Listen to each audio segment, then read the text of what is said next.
Hello and welcome to Autistic FM. My name is Haya. I use he/him pronouns and I'm the lion tamer that's definitely deeply out of his depth as he's trying to get the big cats pointed more or less in a safe direction. You can subscribe to Autistic FM wherever you get your podcasts, and it would be awesome if you did. That's how we grow, that's how we thrive. Over on our website at autistic.fm, you can find episode transcripts and additional information. We also have discussion threads for each individual episode, a neurospicy discussion forum, and much, much more. All of that is free. If you want to become a supporter for as little as $5 a month, you can get a sneak preview of the topics we have coming up, and even submit questions for our guests. You can also add topics to our future topics wish list, and you get access to supporters-only discussion groups. We also have a bunch of additional supporter treats coming up, so stay tuned. In this episode of the podcast, I am joined by Brandon, who navigates his life with a diagnosis of Autism Spectrum Disorder Level 3.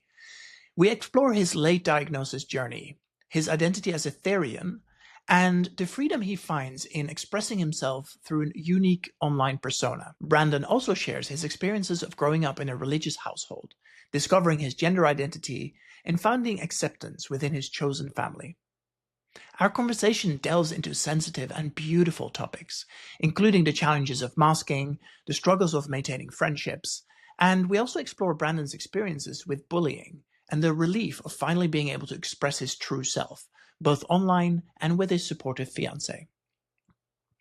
A few trigger warnings for this episode. We discuss some emotional distress related to societal expectations. We talk about bullying and identity exploration within the context of a religious family. And we also have a brief mention of a historical community tragedy. Please do look after yourself and listen accordingly. With all of that out of the way, let's roll tape. Hello, dear guest, and thank you for joining me on the podcast. Would you start by sharing your name and pronouns, please? My name is Brandon. I go by he/him. Awesome. And what is your relationship with neurodivergent? Well, when I was like younger, my family knew about like how different I was, but I didn't really know. And I think within the last maybe like 5-ish years, I've really like dove in and tried to learn about myself more. And I recently got diagnosed like last year or a year ago, something like that. So I'm still learning a little bit. Yeah, for sure. What were you diagnosed with? Autism Spectrum Disorder Level 3, which is very strange for me. Okay. I had no idea that they were in levels until then. Yeah, and level 3 is pretty severe. Yeah. How does that show up for you in your day-to-day life? I notice it a lot when I'm like alone, because I do take the mask off, and sometimes I'll notice it when I get upset about something. Like I get really upset. One instance I remember was probably back in 2017 when I had moved. I got really upset because I was supposed to get a dresser for my bedroom and I wasn't allowed to get it, and I understood why, but it still upset me and I cried about it. And then my sister made fun of me. So I'll never forget that. And I was like, why am I upset? I know what's wrong. I know that there's a reason for it. I shouldn't be upset about it. Right. So, yeah. Yeah, for sure. And listeners won't know this, but people who can see you do. You're showing up as an avatar. Would you tell me a little bit about your avatar? My avatar is a VTuber model. My fiance made it for me. This is like the third rendition of it. I wanted to show up as this because with privacy being really important, I do streaming and play video games with people and stuff like that. So I don't want to show my face. I portray myself as this character, and it really, the story behind it is also really interesting. It really gives me a chance to be the person that I feel that I am. this little character is a dog boy from another dimension, another world that gets reborn in the human world and has to learn about being a human. So I think that really, really works for me. I mean, it sounds very on the nose for somebody who's autistic, right? Yes, yes. It's like very literal mask. Yes. You mentioned privacy, but I get a sense that there's something deeper here as well. Like, what does this persona or this character give you? Like, what does it feel like to show up like this on the internet? I I feel like with being in a society with like other people, it's really difficult to be yourself. You have to like pretend to, in a professional setting, you have to be like prim and proper. In like a setting with family, you have to be like really family friendly.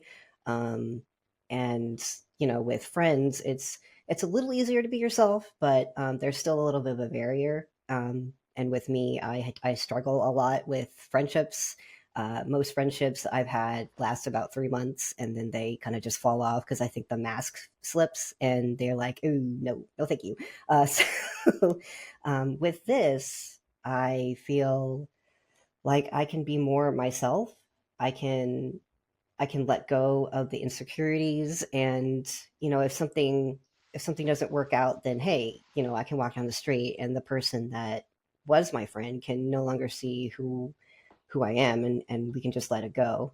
But yeah, with privacy, I have a job, and with that job comes, uh, being uh, I what was the word? Watched, I guess. Like some jobs will like watch your social media, and Mm-hmm. so um, I I also enjoy the privacy of like I can say what I want, and the job's not going to tell me that hey, you have to take that down or Right. whatever. And so for you, it becomes a way of being able to be fully you out on the internet without it impacting your day-to-day life. Is that right? Yes, yes. I mean, that feels important, right? And I feel like a lot of people, um, you just said a whole bunch of stuff I want to kind of double click on. What is it like for you when you mentioned your friendships last for 3 months and then the mask slips and then you lose the friendship? That sounds incredibly painful. It was really hard in high school and middle Mm-hmm. school. I did get bullied a lot. I was called a lot of names. I switched friend groups very often to a point where I don't really have most of those friendships anymore. I mean, I'll reminisce about the good times, but um, I have tried to reach out, as I've gotten older and learned about, mistakes that I've made or whatnot. But it's sometimes it just doesn't work out, and I've had to take time to learn that that's okay. Right. But when you mention something like the mask slips and the friendship goes away, it's Hmm. like it feels like that means that your friends build friendships with the mask, not with the real you. Does that Yeah, ring true? yeah. That's incredibly true. It's taken a lot of therapy to really learn that I have to be more myself if I want to keep Mm-hmm. friendships. Otherwise, like I will drain myself, and then I will feel kind of like not a person Yeah. because they do want to be friends with the person that I portray, not the person that I am. And is your perception that if you show up fully as the person that you are, that the friendship wouldn't happen in the first place? Yeah, I think because I didn't get like the mental health help when I was a child, I have really had to figure it out by myself. And as an adult, I've learned that like, oh, okay, I need to I need to remember that I'm a person, and if somebody wants to be my friend, they have to see who I am as a person and not the person that I used to portray. Yeah. So it's taken a lot of learning. I'm about to be 32, so I feel like I've taken a lot of time to reflect and learn from what happened in my childhood and my adolescence. Yeah, totally. That makes sense. You mentioned you were engaged. Do you feel you've been able to fully unmask with your partner? Definitely, yes. He has ADHD, and we're pretty sure he's also autistic. So it's been like a really freeing experience to find somebody that loves me unconditionally, and I love him unconditionally as well. So it's a different experience, but I'm learning to get used to it. Did you start out unmasked with him, or was that a kind of an evolving process? I actually don't remember. I met him when I was living alone, and we met through very adult circumstances. I'm not gonna explain because I don't want to like be too adult on here, but we met through very interesting circumstances, and I think I've been open about most of my life and most of me. And throughout like the past couple of years, I've been more open, even more, and he's just accepted me fully. So I think the mask was sort of there, but I don't think it really mattered. Right. No, that makes sense. And I suppose there's something really beautiful about that, right? It's kind of it's a shining beacon of showing how there's at least one person out there who is willing to receive you unmasked. Yes, yes, it's very nice. Yeah, no, absolutely. When we started talking about doing this episode, you suggested the topic of therianthropy. I'm not Yes, sure if I'm yes. pronouncing that right. Yeah, Therianthropy is correct, yes. What does that mean, and what does it mean to you? Um, a lot of different people in the community itself have different ways of explaining it.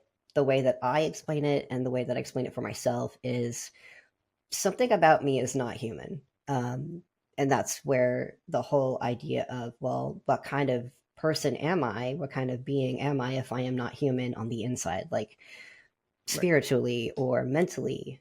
And, for some people, it's like, you know, uh, I identify as a wolf, or I identify as a fox, or I identify as a cat, or whatever. Uh, some people identify as whole galaxies, or dragons, even elves, fairies, things like that. You can identify as like any non-human creature or being, um, and it's more of a spiritual journey. Probably for me is I believe that in a past life I was probably a dog, and Mm-hmm. a lot of the mannerisms of being a dog show up in my day to day, and I think that also I think it also is something to do with my autism. I've Mm-hmm. always been more dog like, so throughout the years I've learned that, like, oh yeah, this is a thing. This is a thing that Right. I am. Okay. No, that makes a lot of sense. And I mean, it's been a hot minute since I've done Greek, but anthropy obviously has to do with human. Hmm. Therian, I think, means like animal or wild animal, something like that. Like, Something what like does that. the Yeah. word literally mean? Do you know? Um, I've tried to do a lot of research, and there's a lot of different places where I go to look for it. Um, it's more of a title than anything that I know of. A Mm-hmm. title is just like I identify as something that's not human. Mm-hmm. Um, so that's just what I know. Right. Well, and if this is something that surprises listeners, like what I would say is you haven't looked deep enough. Like I know a number of people who are autistic in particular who are like, hey, I don't feel fully human. Like there's people um, who go by animals and spirits and whatnot, but I feel like there's this deep sense of not quite belonging or not quite like I feel different enough from the humans I see around me. Maybe I'm something else, kind of thing.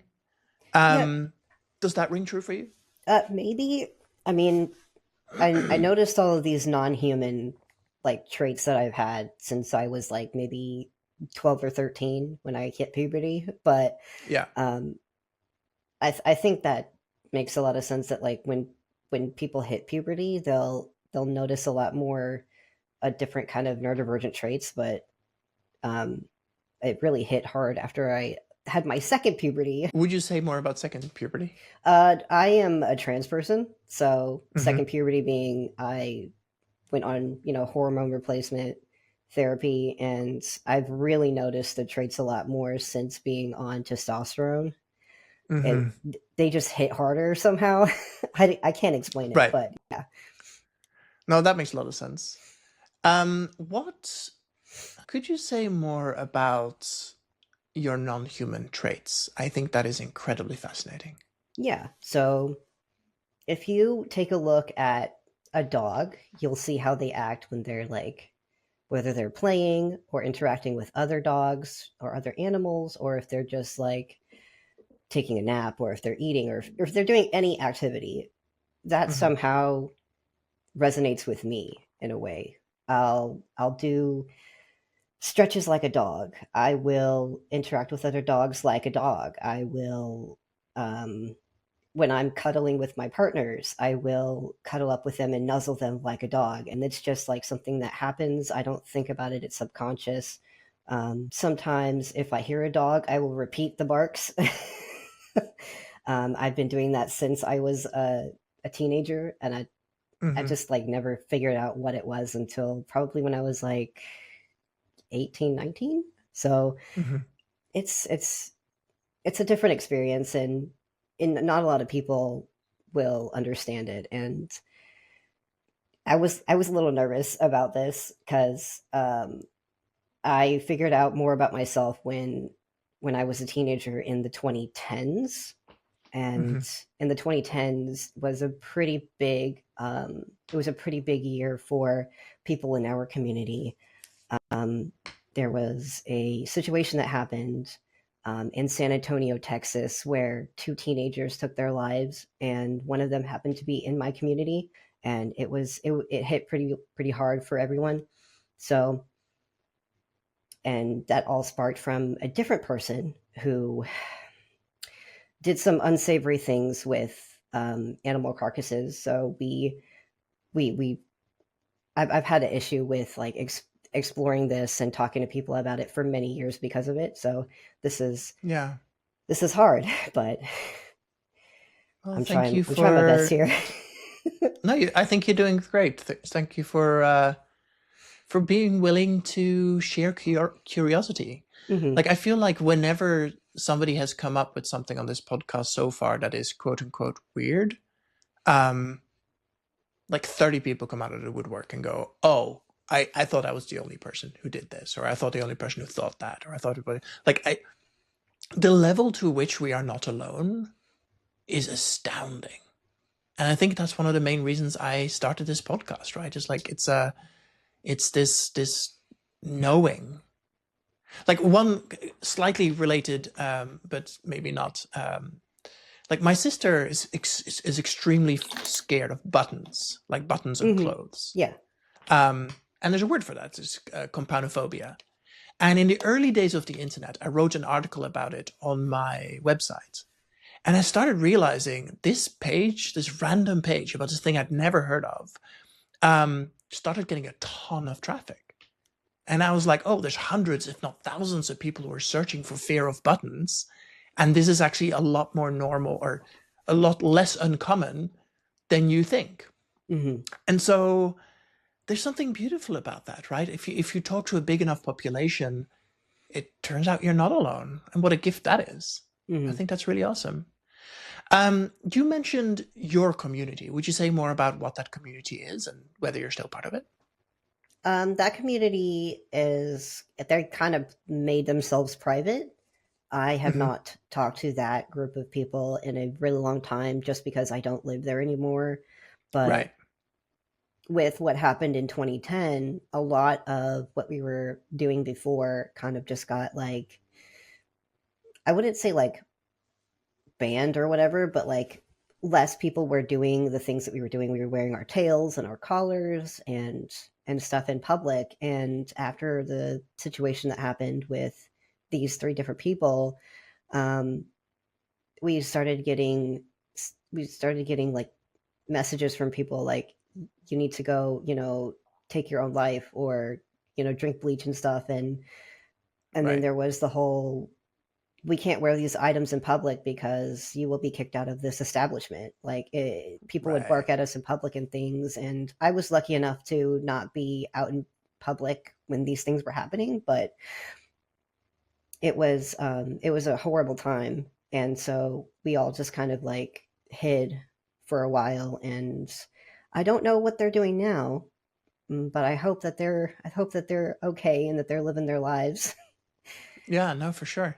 When you're saying tails and collars and stuff, the only real kind of reference I have for that is like the furry community. Is that what that is, or is it something else? It is completely different community. Furry community is I am also a furry myself. But a furry is somebody who enjoys the like artistic anthropomorphic animal stuff. It's like more of Hmm. a fandom than an identity. Whereas Interesting. being a Therian is an identity.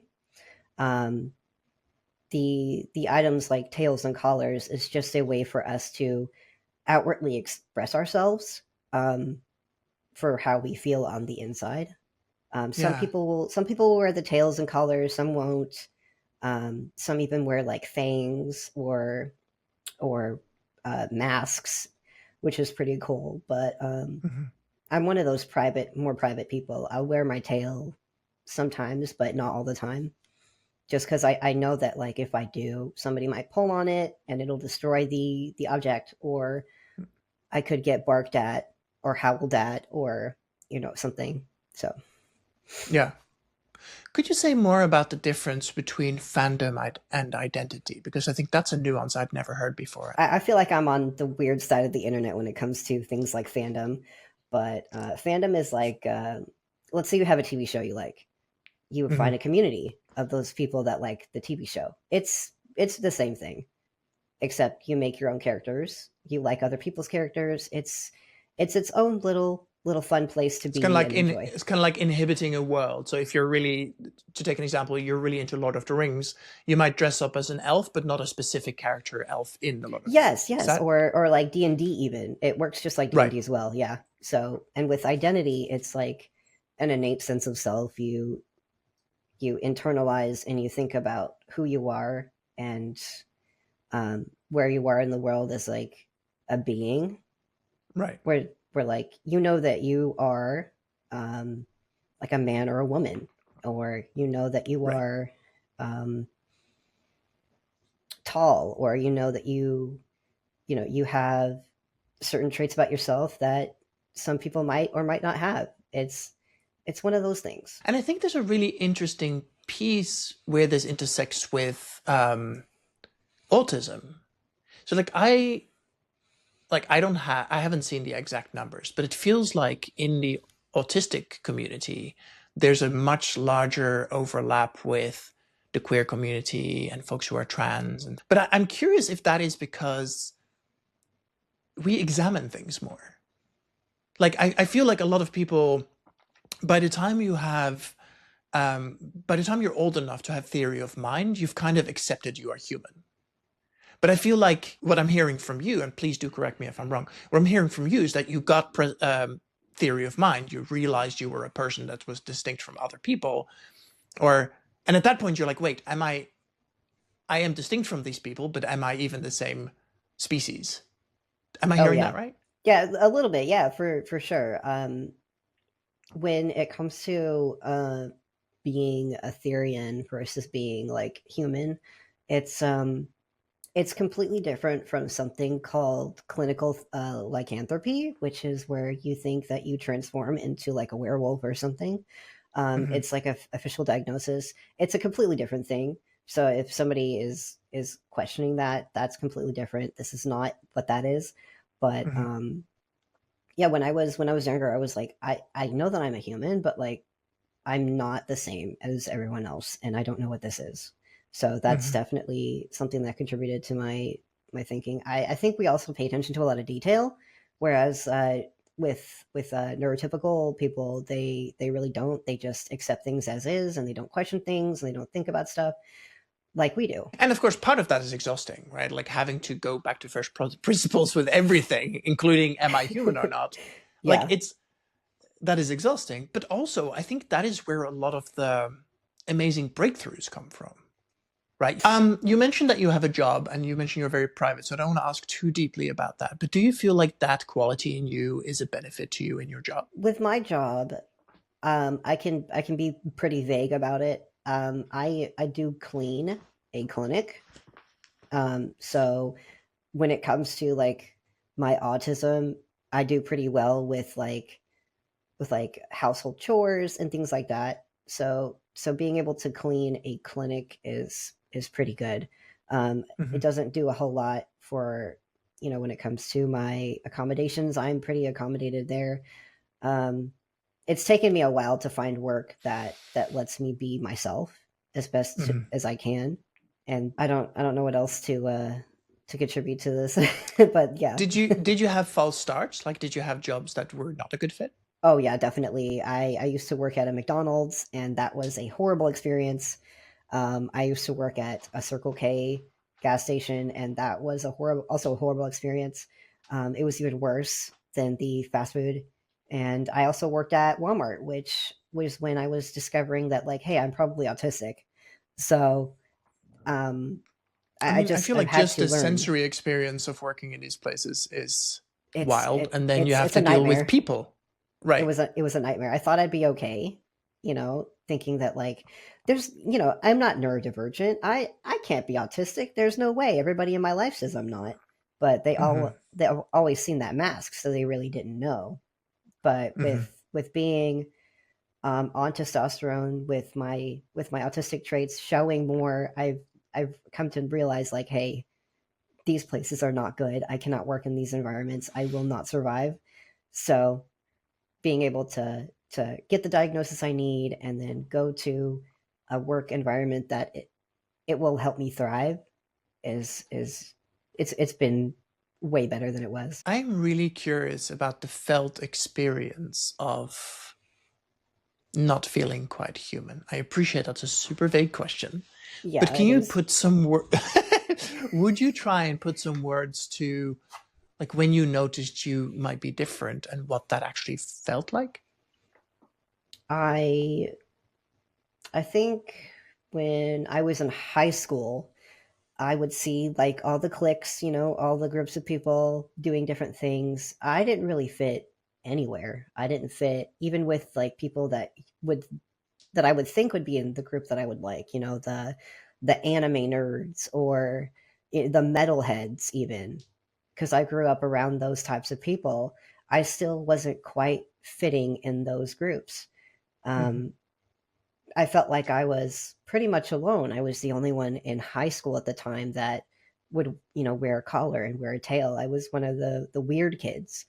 Um, but really like looking at how different people interact with each other, I just never fit. And outside of my school, I was able to find a group of people that understood how I felt, and that was really nice. Hmm. Um, but yeah, with what happened in 2010, it kind of just fell apart. It was a really bad time for all of us. Hmm. Yeah. Do you feel like your community has recovered somewhat from that, or is that still like a shadow that hangs over you guys? Um, I'm not really sure because I've Hmm. put myself in a corner for so long. Hmm. When I do look for like if there's people that are still out there who were from the original community that I knew, they're all pretty private. The only Yeah. thing I see now is the remnants and the content that came out of that that came out of that situation, and all of the new people that are joining the community. A lot more teenagers are learning about what it's like to be something other than a human, and that's really nice. But the original group that I knew, they're all pretty quiet.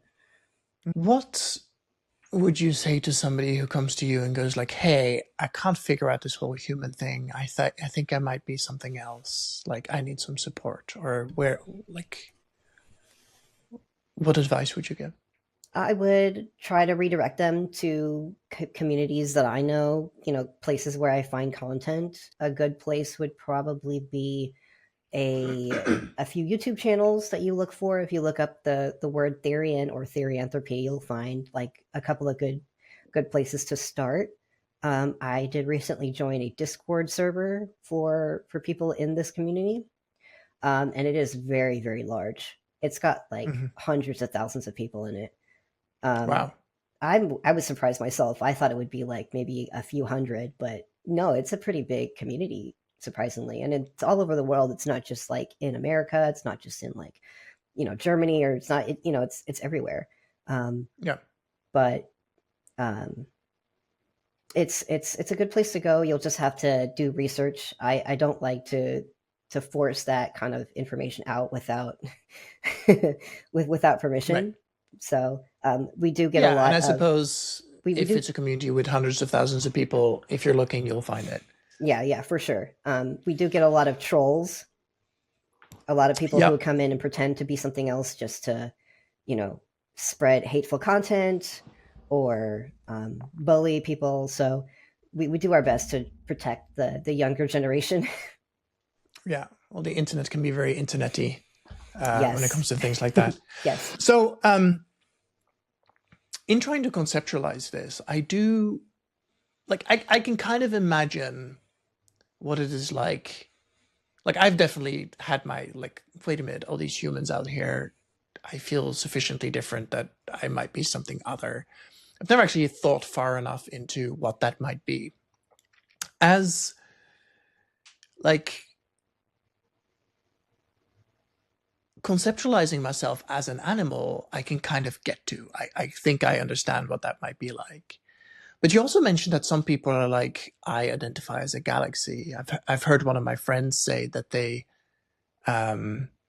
identify as a large blue amorphous intelligence. And that's similar, yeah. I am so incredibly intrigued by what the felt sense. It feels like I basically pull myself out of my human body, and I imagine myself as whatever creature I would identify with, which would be if you can't tell, it's a Chihuahua. I close my eyes and I imagine my body is that of a Chihuahua, and I feel more myself than I ever do as human. And I'm actually thankful that my fiance embraces me and like lets me be that sometimes, which is it's comforting. Especially when I'm overwhelmed with things, especially with like what it is to be human, paying taxes or going to work or Right. whatever.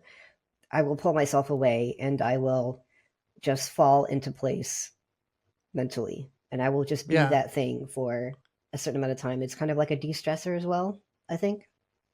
Right. And what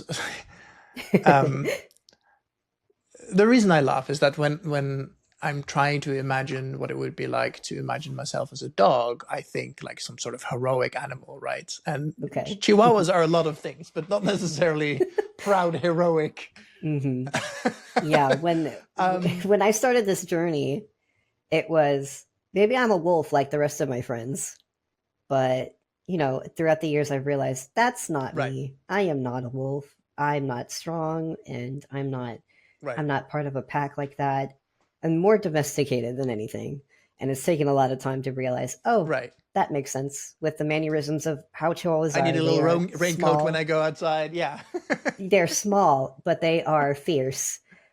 They're a lot of bark, and they will attack your ankles at any moment. And I feel like that represents who I am as a being living here. Yeah. Does your partner identify as a Therian as well? No, he never knew anything about this before. So being able to be open and explain to him like how I feel, he's embraced me as who I am. He's a brand new person to all of that. And so you mentioned that when you're in situations of high stress or like high stress, I think was the phrase you used. Yeah. It feels soothing to be able to kind of withdraw into your Chihuahua persona. Could you tell our listeners what that feels like? Like, what is the thing you're withdrawing from, and what is the thing you're moving towards in that moment? Let me think. It's really hard to explain it to words. I expect so, yeah. It's, I guess, I don't know how it is for everyone, but if there's like a high stress situation, like if you can't handle change, which a lot of us I think don't handle change very well, we will either outwardly express it or internally like keep it in.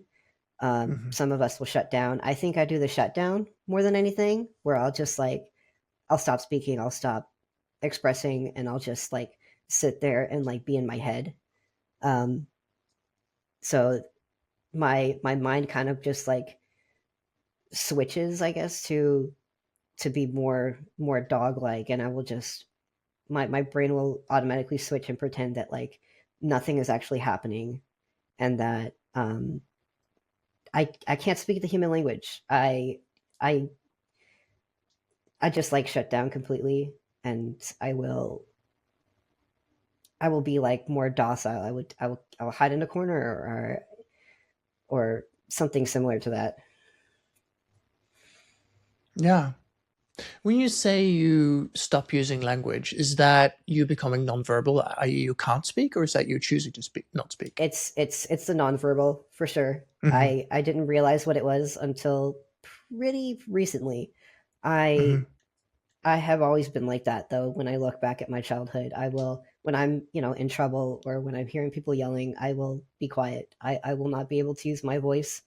It'll feel like somebody's put a lock on my vocal cords and I can't use them. Mm. And it feels awful. Yeah. Feel free to tell me none of your business, but I'm intrigued to hear you talk about not feeling quite human and feeling like Theriantropy is your like feels like your true expression of self, and within the context of being human, being trans. And so what I'm hearing in that, and again, this is me being incredibly uninformed, so do correct me or do tell me to fuck off, but within your perception of being human, you felt more like a man than a woman. Is Yeah, that right? yes. But in all versions of myself, whether it be my Therianthropy side or my human side, it's always been male. It's always been man. Interesting. Hmm. And so even if you are in an animal persona, you're like, I'm a male animal, not a female animal. Yes, correct. Yeah. Was that I imagine if you are being an animal, if you're feeling your animal self, did that come before your gender expression? That's actually a tricky one, because when I was probably like 11 or 12, I was exploring a lot of content on the internet when it was the Wild West pretty much. Um, Mm-hmm. and I would discover like males interacting with each other romantically and stuff when I really shouldn't have, because I was a child. um, Right. I would think that I wish that was me, but that'll never happen because I'm not a man. I'm not a boy. That'll never be me. I've Mm-hmm. had dreams where I've had, male body parts, and I was like really questioning. However, I kept it a lot to myself because I saw nobody else expressing it. Right. But I think it probably happened around the same time. If I'm really thinking about, my adolescence, especially middle school is a really hard time. So you kind of just Yeah. trying to figure out who you are at the same time as I'm hoping I don't get bullied, or I'm hoping I can make some friends. Right. And so you're like in this situation of like, I'm in this human body, but the human body doesn't feel right, but also the human part doesn't feel right. That sounds like a chaotic and kind of scary place to be. It is. It's a very, Yeah. very scary place to be. How are you doing now? Because I it think feels I'm like the way you're talking about your identity now, it feels very clear. Like you know who you are, you know how you show up, um, and it sounds from your story like that may have been a hard earned learning. it was a hard journey, and I feel like I'm learning something new every day. Uh, I've had to take a lot of self reflection and a lot of therapy with a Mm-hmm. lot of things. One thing I haven't expressed in therapy is my therianthropy, just because I know how that can look to some medical professionals. And so I try to keep that to myself, and I try to handle it in my own way, and I think I've done pretty well at handling it and Hmm. expressing myself through being able to talk to people about it. It also helps because it makes me feel like I'm being heard. I'm not being pushed aside, and I'm not being made fun of. Um, but it's taken a long time. Like I said, I'm about to be 32 right now, and it feels like I've lived 1,000 lifetimes. But Right. I think I'm better now than I was before. Yeah. Yeah, for sure. In therapy, are you worried it would be pathologized? I don't actually know. I just because I don't know what that word what really means in my brain. Yeah, I guess what my question, thank you for asking. I guess what my question is, would you be worried that your therapist thinks that this is something wrong with you rather than something you can talk about and work with and just be part of your identity? Um, I don't actually know. When talking with my therapist, she's been very understanding. I've been lucky to find somebody that will listen to me and help me, but I know that on the other side of it, this can be seen as maybe there's something that's going on in my brain that can be seen as delusion. Hmm. So I try to keep that to myself as much as possible with medical professionals. They can definitely they might think that I might be schizophrenic or something, and I really don't want them to think that I'm mentally unwell in that regard. Hmm. But I'm sure that like maybe eventually I will tell her, but it's not really something that I struggle with. Um, Right. just because I've taken a lot of time. I've taken a lot of time to handle it in my own way. Haven't dared tell my therapist about, and whenever I finally do, it's always been this relief because like it creates for me, I'm just speaking for myself, it creates this tension, right? It's like it's something like I'm talking to this person to get help, but whenever I'm choosing to withhold something, it's like this is me masking to the person who's meant to help me. Right. um Yeah, yeah. do, does that show up for you at all, or is it like whatever, this is not actually something I need help with right now and there's plenty of other stuff to get on with? It's definitely that second one. I don't struggle with it, Right. so I don't really need to mention it. And when I am in those, when I'm in my sessions, Yeah. everything else comes up. Everything else that I'm thinking about it always comes up, and then by the end of it, I'm like not even thinking about that side of myself because it's not something I need help with for sure. Yeah. Um, Well, it's funny yeah. too because we've now been talking for what 45 minutes or whatnot, and I've been talking to this avatar, Yeah. and uh, somehow I thought you were talking to your therapist in an avatar form, which No. I mean, it just goes to show how quickly this kind of thing normalizes, right? Like this is totally Yeah. like, yeah, like the first 3 seconds was like, oh, this is curious, but then yeah, this is like, I don't know. Brains do such funny things. Yeah. I'm curious what would happen if you showed up in your avatar to a therapy session. Oh, I have no clue. That would the, be the very the interesting. troublemaker in me would be like, "Go on, Brandon, do the thing." I mean, don't listen to me. I'm clearly bad idea bears over here. Oh, that's funny. Is there anything else you wish people knew about Therianthropy? A big one would be we the one thing that we always do when people are asking questions about this is it is not being attracted to animals. Very clear. Right, That is a completely different thing, and we do our best to make people understand. Just like with the furry fandom and community, we right. do not find attraction to animals. And if somebody says something like that, we are very clear to shut them down. Hmm. Um, if people are wanting to ask questions, like I'm completely open with what information I do have, and if I don't have it, I will look it up myself, or I will send people off to find it on different places, because I'm not an expert by any Right. means. I just know who I am, and I can only I answer mean, I think questions that that is pertain to me. totally, and that itself shows a level of self-awareness and self-insight, right? I mean, you know who you are. Awesome. That puts you ahead of a lot of people. Well, and the thing that just struck me is that you've probably spent more time with digging into who you are than, Yeah, identity. Like that has been the through thread from what I'm hearing in a lot of your life and how you show up. yeah. Um, I in my earlier years, when I was like up until probably like 10 or 11, it's been very like religious household. Mm.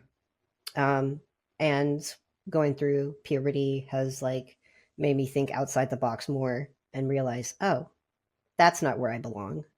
Okay, Mm-hmm. these people are wrong. I know that there's something else going on here. So I've spent less time wasting it. Like I've spent a lot of time thinking and reflecting, and even as a child I was thinking about things where somebody my age at the time would have been like, I want to play video games, or I want to go, to the movies or whatever. I'm sitting there thinking about who I am in the world. Mm-hmm. That makes a lot of sense to me. It sounds like it's a pretty large leap from where you are now, coming from a religious family. Are they accepting of you? No. They're very, very clear no. I Right. The religious side of my family is all of my dad's side of the family, and all everyone except for my mother on my mother's side of the family. It's been pretty difficult to be clear about who I am as a person in all aspects, whether it be my Yeah. Therian identity, whether it be my trans identity, even somebody who is in a polyamorous relationship. That's been difficult with religious people. Mm-hmm. So I don't talk to anyone from my family who is religious, especially right now. It's a very difficult time. So Yeah. but they don't like me, and that's okay with me. Right. Right. Right. Right. And I suppose aspects of this, like it is possible to not be out as polyamorous. It's possible to not be out as Therian. It is hard, like living in as a trans man, for that not to be obvious to people. Oh yeah, definitely. Yep. Yeah. Yeah. And so have you found your chosen family, like who support you and Yeah. I think for the most part, I have a couple of really really good best friends that I trust very well, Mhm. and then there's my two partners, which is my fiance and our girlfriend. We found each other, and we're happy with the people that we have around us. Yeah. Well, and I think that's something where, like, if you can find acceptance, if you can find people who can see you for who you are, what it boils down to is like that's anything anybody ever wants, right? Brandon, thank you so much for taking the time to talk to me. This has been absolutely delightful. I really appreciate you. Thank you for having me here. I Um, was really really nervous about it. you did great. I have a couple of questions that I ask everybody as we wrap up. The first one is, what do you wish people knew about autism? um, a very obvious one would probably be it doesn't happen out of nowhere. It's always been here. Mhm. You just take time to really open your mind and listen to the person and see what they need. It's just like any other person. Our brains are just wired differently. That's the main thing. Yeah, super clear. Thank you. And would you tell me a story of a time when you felt really seen and loved in exactly the right way for you? I've been thinking about this for a while. um, it would have to be either 2013 or last year. I went to a convention with my fiance, and it was a moment where like I want to be like this forever. I want to be with the person that I love forever, and I want to be able to just enjoy our time. And we don't really get a lot of it because we're long distance. So he lets me be myself in the most authentic way possible.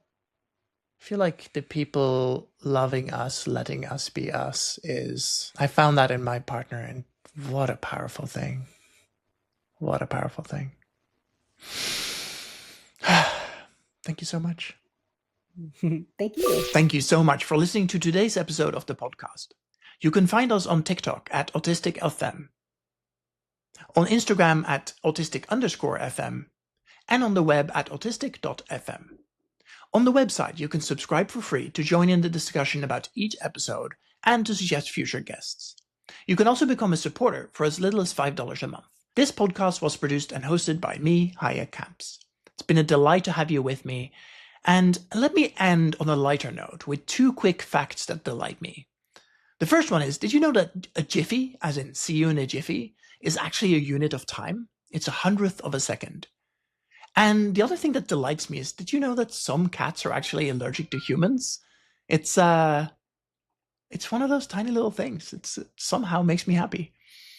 See you next time.